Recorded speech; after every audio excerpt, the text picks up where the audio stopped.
Fico muito feliz em poder conversar com um camaquense agora, né? A gente vai conversar com o Rodrigo Machado, presidente do IRGA, conversar com os ouvintes da Acústica FM nesta manhã. Muito bom dia, Rodrigo.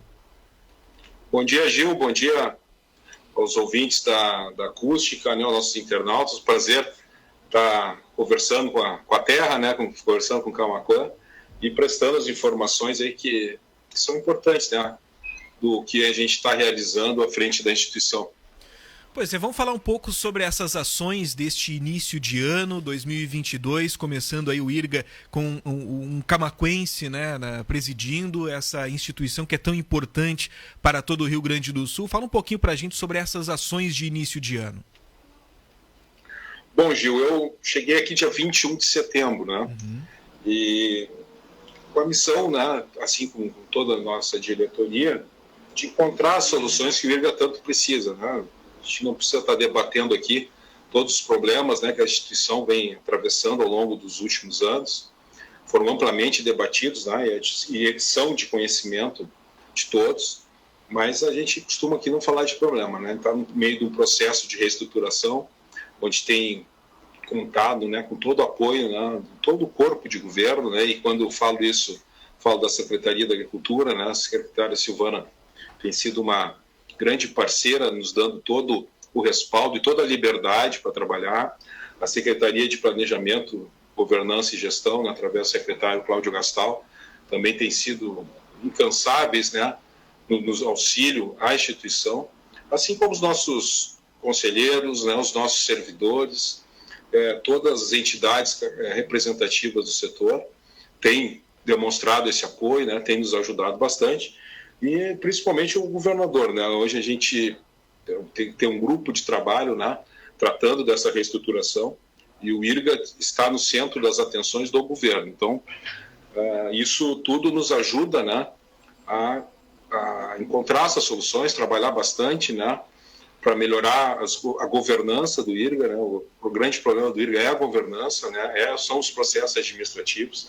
A gente tem focado nisso muito, né? Também temos questões estruturais, né, que é a valorização do nosso servidor. Então, e para mim é o ponto central, né? Sem a valorização do servidor, as outras coisas não acontecem, né? A instituição é grande porque é feita de grandes pessoas, né? Então, nossos servidores são o maior patrimônio do IRGA. E a gente tem perdido ao longo do tempo muitos talentos, né, em função dessa defasagem salarial importante que aconteceu ao longo do tempo.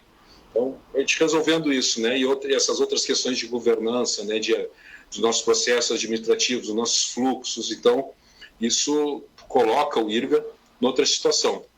Agora, é importante dizer, né, Gil, e já partindo algumas ações que a gente fez, na última segunda a gente fez essa entrega de veículos, né, isso mostra que realmente as coisas são governança, né? Nós compramos 30 veículos, né, com recurso do ano passado, né, de 2021, onde a gente tinha a CDO contingenciada. Esse ano, né, exercício 2022, o anúncio do governador, né, uma promessa dele de campanha que ele está entregando, a gente vai ter integralidade da CDO, né, que é o que nos mantém, que é a nossa fonte de receita, no orçamento do IRGA. Então, mesmo com a CDO contingenciada, né, mesmo com o orçamento contingenciado de 2021, a gente conseguiu adquirir esses 30 veículos, né, que é uma renovação imensa na nossa frota, né, e resolve muitos nossos problemas, que dá condição de trabalho para os nossos servidores, assim como melhora o atendimento ao produtor, né, que é o que nos paga a conta, né, o produtor, a partir da CDO, que o produtor paga, que a lavoura paga, que mantém o instituto. Então, isso mostra que o problema do IRGA não é só dinheiro, né? Aliás, dinheiro nunca é problema, né, Gil? A gente tendo dinheiro, a gente consegue resolver as coisas. Demonstra que era governança. E não são só esses veículos, Gil. A gente vai estar entregando... a gente fez vários investimentos no final do ano passado aí, que vão aos poucos, né, suprindo os déficits estrutural que a gente tinha, né, de estrutura, de veículos, de equipamentos, que isso tudo nos faz falta. Então, a gente está com uma série de planos agora para executar em 2028. Obviamente que a gente vai passar isso ao crivo do nosso conselho, né? E o nome já diz, é o Conselho Deliberativo, eles deliberam a respeito da gestão, né? Então a gente está com esses planos, vamos apresentá-los ao nosso conselho e após essa aprovação vamos implementá-los ao longo de 2022. Bom, quando a gente fala em renovação da frota, a gente precisa trazer o comprometimento que nós temos de servidores do IRGA, que utilizavam alguns até mesmo seus próprios veículos, muitas vezes para fazer aquele trabalho de campo, para conseguir atender aquela demanda, porque o IRGA ele precisa estar dentro das propriedades, ele precisa entender o cenário, né, da produção de arroz do Rio Grande do Sul, e as informações que nós temos é que alguns funcionários utilizavam veículos próprios para conseguir fazer essas visitas e ir a campo. Então esse trabalho de renovação da frota ele vem para atender uma demanda antiga do IRGA. Exatamente, Gilson, muito bem lembrado. Os nossos servidores, né, além de estarem com salários defasados, agora vocês vejam um absurdo, né, o pessoal que está nos acompanhando em casa. Além de estar com salários defasados, eles estão, né, indo trabalhar, estavam com seus próprios veículos, né, com seus próprios patrimônio, para serem ressarcidos, né, 45 dias depois, porque eles ganham por quilômetro rodado. Então, o quilômetro rodado, né, pago pelo governo do estado, aí não é só o IRGA, é R$ 1,50. Então, tu gasta o mês todo, né, soma a quilometragem que tu fez, e no próximo mês, 45 dias depois, né, de quando tu começou a trabalhar, a ter o gasto, tu vai ser ressarcido, né, R$ 1,50. Então, vocês imaginam a distorção, né? Então, o cara já ganha pouco, nosso técnico, e ainda colocava o seu patrimônio para trabalhar a favor do IRGA.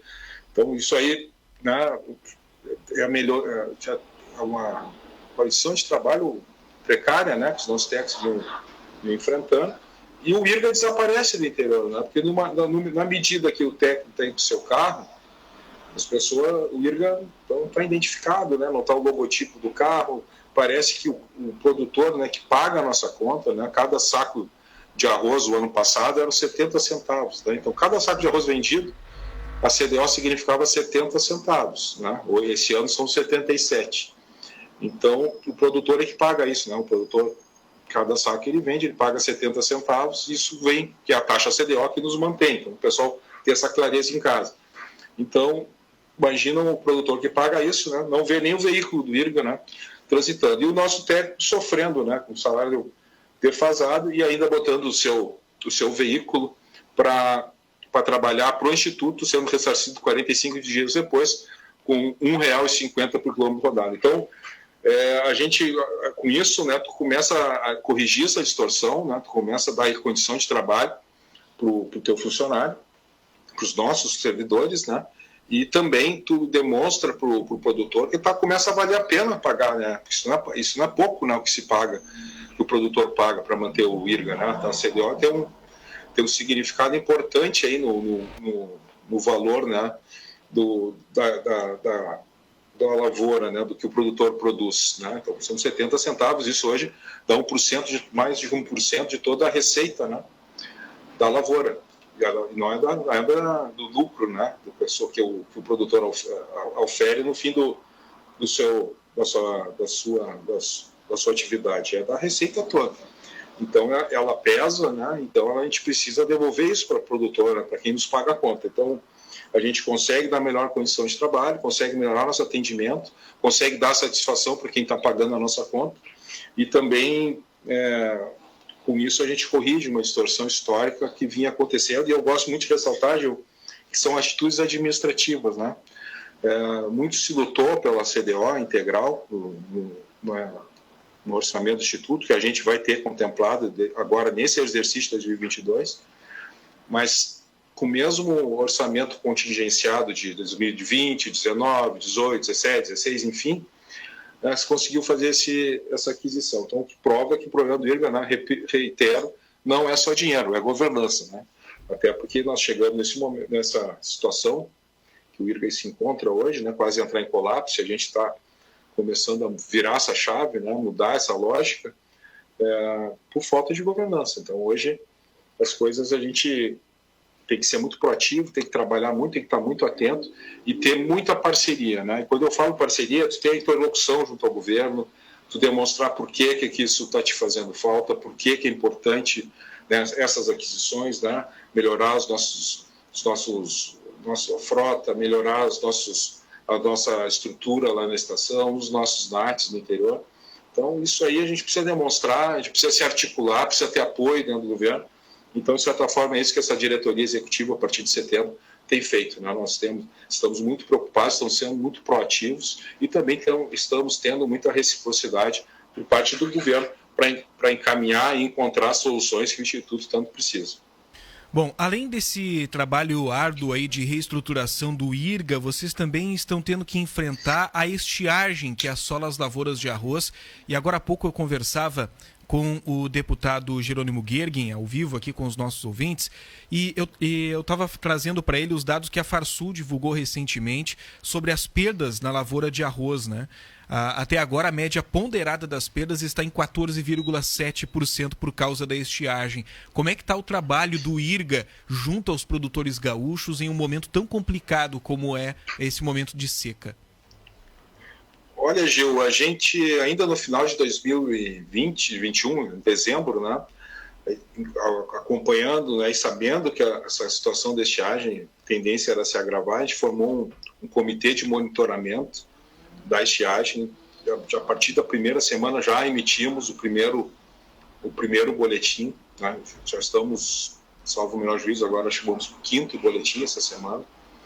Então a gente está muito preocupado, assim como todos os produtores estamos muito, a situação que nos angustia, né? Mas nosso pessoal está indo a campo, está muito focado, então, e a gente pede, né? A gente reúne com nossos coordenadores regionais e eles vão, são 6, né? Então cada coordenador com os NATs, né? Com os núcleos de assistência técnica e extensão rural de cada município, eles estão indo a campo e fazendo esses levantamentos.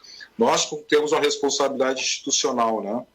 De fornecer com a maior precisão possível, né? Com toda a precisão, os dados, o que reflete aquele momento naquela semana, né? Então a gente deixa isso bem claro. Avaliar esses dados, né? Quais são os impactos de mercado, né? O que vai comprometer tanto em produção quanto em produtividade, não nos parece que seja o nosso papel, né? E eu também reitero, eu acho que é muito cedo. A gente não tem como, mesmo que se considerem que a gente sabe, né? E a gente tem plena consciência que tem algumas áreas, né? Algumas regiões do estado que estão sendo afetadas de uma maneira mais grave, né? Que já são observados prejuízos concretos, mas a gente não tem como avaliá-los ainda. Então, percentualmente, o que vai impactar no final da produção, até porque não é só a estiagem que afeta, né? A gente sabe que essas ondas de calor pegam no período reprodutivo também, ela pode impactar de alguma forma, e os agrônomos estão nos escutando, né? Os próprios pessoal os próprios produtores sabem, né, do que eu estou falando. Então, a gente tem uma obrigação institucional, né? A gente não está aqui para minimizar nenhuma situação e também não estamos aqui para criar um terrorismo climático né, que talvez não seja muito adequado, né, nesse momento. Mas que a situação é preocupante, algumas regiões mais do que outras. A nossa região é uma região que, graças a Deus, né, a gente tem vai chegar, me parece, até o fim da irrigação sem maiores problemas, né? A gente vai conseguir concluir, né, a irrigação e colher a lavoura sem que a estiagem nos impacte tanto, né, ou cause algum impacto. A planície costeira externa, né? Da mesma forma, a região sul também já tem uma situação mais parecida conosco, né? Situações muito mais preocupantes, a depressão central, a gente sabe, né, que depende de irrigação de alguns arroios, né, barragens, então já complica, e principalmente a fronteira oeste. A fronteira oeste, a situação é muito delicada, né, não tem chovido, não chove, é impressionante, né? A gente acompanha as chuvas, embora elas sejam desuniformes, mas lá não chove, né, nem desuniforme, lá não tem chovido, e a irrigação lá basicamente são por barragens, então a situação é bem complicada na fronteira oeste. Agora,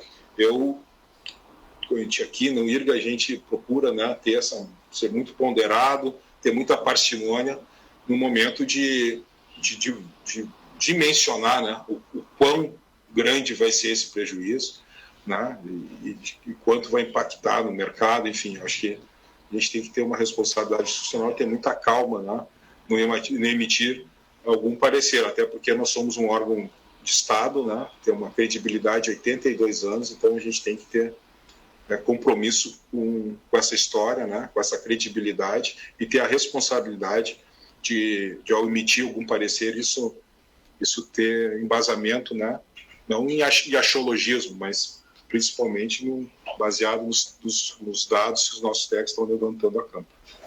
Bom, a cidade de Camaquã dá pra gente dizer que ela é privilegiada, né, pelo sistema que nós temos aí da barragem do Arroio Duro, esse sistema de irrigação que nós temos através da UD, e o que dá pra gente dizer é que aqui na cidade de Camaquã essa perda ela não deve ser tão significativa graças a um sistema que infelizmente não acontece em todo o Rio Grande do Sul, né? Verdade, ali em Camaquã a gente é privilegiado, né? Além da barragem a gente tem a lagoa, né? Tem o próprio Rio Camaquã, então graças a Deus, né, Camaquã vive uma situação bem diferente das outras cidades e outras regiões do estado. E isso demonstra, né, Gil, o que está acontecendo hoje no estado, né, que a gente tem que se preocupar muito com a reservação de água, né? Não existe, é uma obviedade, mas às vezes a gente parece que esquece essas coisas óbvias, né? Não existe agricultura sem água, é impossível, né? Então, o governo do estado, né, através do programa Avançar hoje, está se investindo muito em reservação de água, né? Construção de açudes. Eu acho que a gente tem que ampliar mais isso. A gente precisa trabalhar os marcos legais ambientais, né, que permitam, né, a gente construir açudes, né, barragens, para que nos momentos como este que a gente está vivendo, e são cada vez mais frequentes, né? Se tu olhar para trás, parece que a gente vive uma estiagem de 3 anos, né, com alguns pontos que são amenizados, né? Não é ao contrário, né? A gente vive uma normalidade, em alguns pontos a gente tem um déficit hídrico, né? Me parece que a gente vive uma estiagem assim, meio que prolongada, de 3, 4 anos, com alguns períodos que ela ameniza um pouco. Então a gente precisa começar a pensar, né, a atividade produtiva, né, utilizando muito a irrigação, investindo na reservação da água, e para fazer isso a gente precisa melhorar os nossos marcos legais, no que tange ao meio ambiente, né? Às vezes tem algumas dificuldades, o pessoal tem para proceder nesse barrageamento e tal. Também acho que linhas de crédito, né? A gente tem que pensar muito em pivô, principalmente que tange aí essa metade norte do estado, né, que a soja e o milho sofrem, né, e a gente tem um prejuízo imenso com a soja e principalmente com o milho, né, da região onde vem o deputado que falou agora há pouco com vocês, né, então a região dele, né, a estiagem é muito, muito forte, né, causou vários tremendos prejuízos no milho e na soja também está causando, e a gente tem que ter esse olhar para prevenção, né? A gente acaba trabalhando meio que bombeiro, né? Depois que tá feito o incêndio, a gente vai apagar o fogo. Então, que a gente comece a olhar os sistemas produtivos baseados naquilo que é principal, né? Que é vital, que é a reservação d'água. Graças a Deus, Camaquã, eu acho que serve como exemplo aí, um case de sucesso para o mundo, eu diria, né? Camaquã, a gente acompanha, né, ano após ano as questões de estiagem e a gente consegue passar, né, por essa estiagem, se não sem perdas, mas com as perdas muito pequenas, né, em função dessa riqueza que é a nossa barragem, o nosso arroio e a nossa lagoa.